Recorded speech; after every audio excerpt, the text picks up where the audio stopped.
열왕기상 10장 우리 14절에서 18절에 있는 말씀,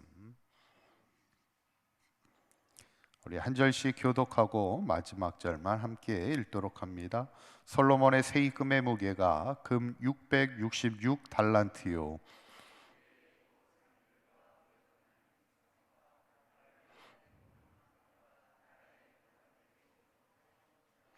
솔로몬 왕이 쳐서 늘린 금으로 금 방패 200개를 만들었으니 매 방패에 든 금이 600세겔이며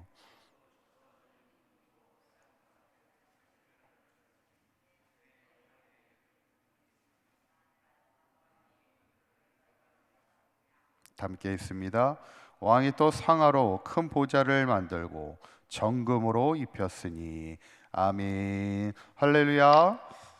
우리 지난 시간에 우리 스바 여왕의 방문을 보게 될 때 솔로몬이 가지고 있는 지혜와 복이 소문의 실제보다 절반도 미치지 못했다는 겁니다. 그만큼 그 지혜와 복이 컸음을 친송하게 될 때, 문제는 이제 솔로몬의 신앙이 조금씩 변질되기 시작한다는 것, 그게 이제 문제죠. 이 변질된다는 게 뭘까? 이게 뭐냐면 결국엔 신앙의 초점을 잃어버리기 시작한다는 거예요. 우리가 항상 하나님 중심의 신앙의 초점을 바로 가져야 되는데, 때로는 잘못된 것으로 인해서 신앙의 초점이 흐려지고 우리의 신앙의 초점을 잃어버릴 수 있다는 거예요. 성경에는 이 솔로몬이 그 신앙이 점점 변질되며 하나님을 향한 그 신앙이 초점이 흔들리게 된 이유를 몇 가지 설명합니다. 어쩌면 오늘 본문도 그거를 지금 설명하고 있는 겁니다.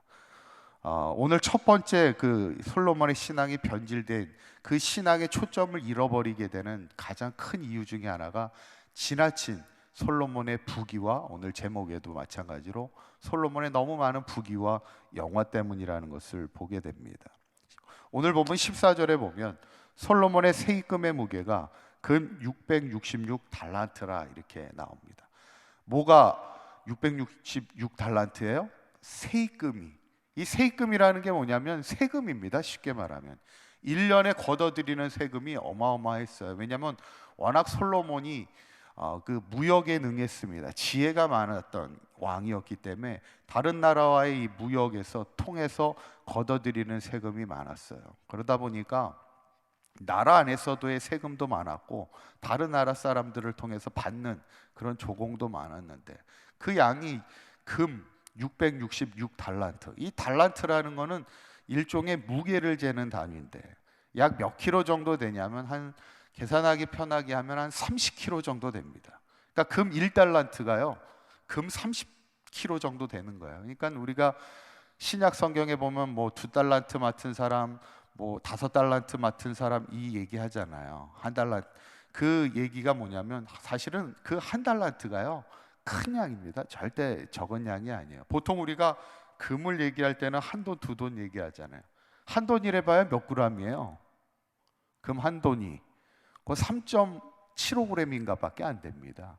우리가 그래서 보통 부자들이 이렇게 금을 바로 이렇게 해놓고 이렇게 막 쌓아놓잖아요. 금 한 바가 보통 1kg잖아요. 그게 엄청난 가치죠. 근데 1달란트는 그 한 1kg짜리 바 하나가 30개가 있어야 한 달란트입니다. 그러니까 한 달란트의 가치가요 수십억에 달하는 겁니다. 그런데 지금 1년에 걷어들이는 세금이 666 달란트입니다. 금으로. 그게 매년마다 들어오는 거예요. 그러니까 솔로몬이 가지고 있는 부가 엄청나게, 그 나라의 부가 엄청났다는 겁니다. 거기에다가 18절에 보면 이렇게도 이야기합니다. 18절에 있는 말씀 한번 읽어볼까요? 시작. 왕이 또 정금으로 입혔으니. 상하로 뭘 만들어요? 보좌를, 큰 보좌를 만들었다는 거예요. 상하가 뭐예요? 옛날에 우리 어르신들이 옛날에 여행 가면 이렇게 상하로 된 이렇게 도장도 사오고 막 그랬잖아요. 상하가 나름 귀하잖아요. 그 코끼리의 그 이렇게 뿔같이 생긴, 그게 사실은 어금니입니다. 어금니가 이렇게 뿔처럼 이렇게 튀어나와 있는 그게 상하인데, 그 상하를 깎아가지고 보좌를 만들고요. 그 보좌에다가 뭘 입혀요? 금을 입힙니다. 뭐 금이 워낙 많으니까, 또 금이, 그 귀한 금이 많으니까 그렇게 입힙니다. 이게 지금 뭘 말하고 있을까? 솔로몬이 부귀와 영화가 상당했음을 지금 말하고 있는데, 사실은 이 이야기를 설명하면서 과연 성경 기자는 뭘 얘기하고 있을까? 솔로몬이 지나친 부귀와 영화가 하나님을 향한 그 초점을, 하나님을 향한 그 중심이 흔들리고 있음을 성경은 말하고 있는 겁니다. 여러분, 우리가 항상 기억해야 될 게 뭐냐면, 우리가 세상에 많은 부를 가졌다고 해서, 우리가 세상에 많은 하나님의 복을 누린다고 해서 그 초점이 흔들리는 순간요, 그 복은요 더 이상 하나님이 주신 복이 아닐 수도 있다는 거예요. 부귀 영화는 누릴 수 있으면 좋죠. 그런데 그 부귀와 영화로 인해서 우리가 하나님을 향한 신앙이 흔들리게 된다면 그 부귀와 영화는 절대 복이 될 수가 없다는 거예요. 건강도 마찬가지입니다. 여러분, 건강이 복이에요, 아니에요? 건강이 복입니까, 아닙니까? 나이 들도록 건강할 수 있다는 건 복입니다. 그런데 그것이 하나님을 위해서 마지막 하나님이 주신 건강을 통해서 마지막까지 봉사하고 충성하고 헌신하고 섬기면 그게 진정한 복이 되지만요, 마지막까지 건강하다고 해서 세상에 빠져가지고 신앙생활은 하지 않고 건강해가지고 세상의 즐거움에 빠지고 죄악과 타락의 인생을 살아간다면 그 건강은요 절대 복이 되지 않습니다. 돈도 마찬가지예요. 돈도 우리가 돈 자체는 그것이 죄가 되지는 않습니다. 그런데 돈으로 인해서 우리가 하나님을 향한 신앙의 초점을 잃어버린다면 그 돈은요 절대로 복이 될 수 없어요. 많이 가진 것이 어쩔 때는 하나님을 향한 신앙을 잃어버리게 하는 것이 된다면 그것은 올무가 될 수 있죠. 그래서 예전에 우리 감리교를 창시했던 존 웨슬리 목사님이 이 물질에 대한 설교를 하시면서 했던 유명한 얘기가 있잖아요. 첫 번째는 뭐예요? 많이 벌라는 얘기예요. 두 번째는 뭡니까? 혹시 아시나요?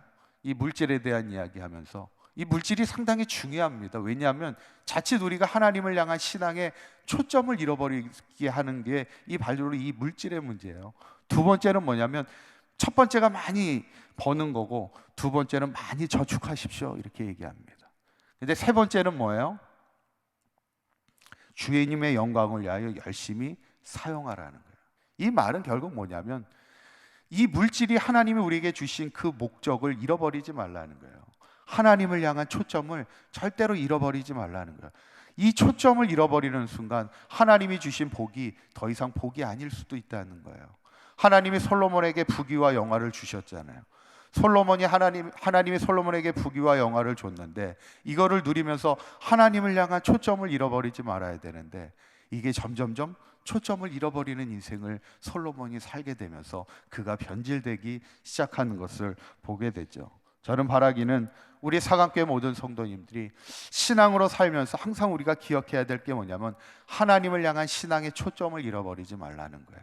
때로는 하나님이 많은 복을 주실 수 있어요. 지혜의 복도 주실 수 있고, 물질에 대한 복도 주실 수 있고, 건강의 복도 주실 수 있고, 돈에 대한 축복도 주실 수 있고, 많은 복을 누려야 되는데 그 복을 누리면서 우리가 하나님에 대한 초점을 잃어버리지 말고 항상 하나님 중심의 신앙으로 살면서 내가 가진 하나님이 주신 많은 복을 통해 하나님의 영광을 위하여 귀하게 나누고 베풀고 쓰는 그런 인생이 될 때 우리의 신앙이 하나님의 기쁨이 될 수 있다는 것을 늘 기억하시고, 항상 마지막까지 하나님을 향한 신앙의 초점을 잃어버리지 말고 끝까지 하나님의 영광을 위하여 하나님 중심된 신앙으로 승리하는 우리의 사강교회 모든 성도님들이 되시기를 주님의 이름으로 간절히 축원합니다.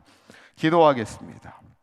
고맙고 감사하신 하나님, 오늘 솔로몬이 가진 부귀와 영화, 하나님께 받은 복이었지만 그가 점점 부귀와 영화로 인하여 그의 초점이, 신앙의 초점이 흔들리며 변질되는 것을 보게 됩니다.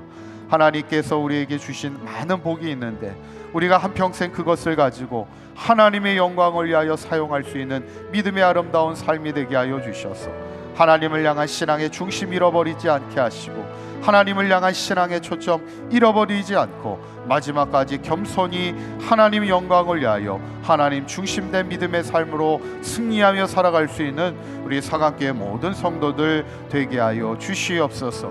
오늘 하루도 주님과 동행하는 복된 하루가 되게 하시고 하나님을 향한 우리의 마음과 중심이 하나님께로 향하는 복된 하루가 되게 하여 주시옵소서. 우리 주 예수 그리스도의 이름으로 기도하옵나이다. 아멘.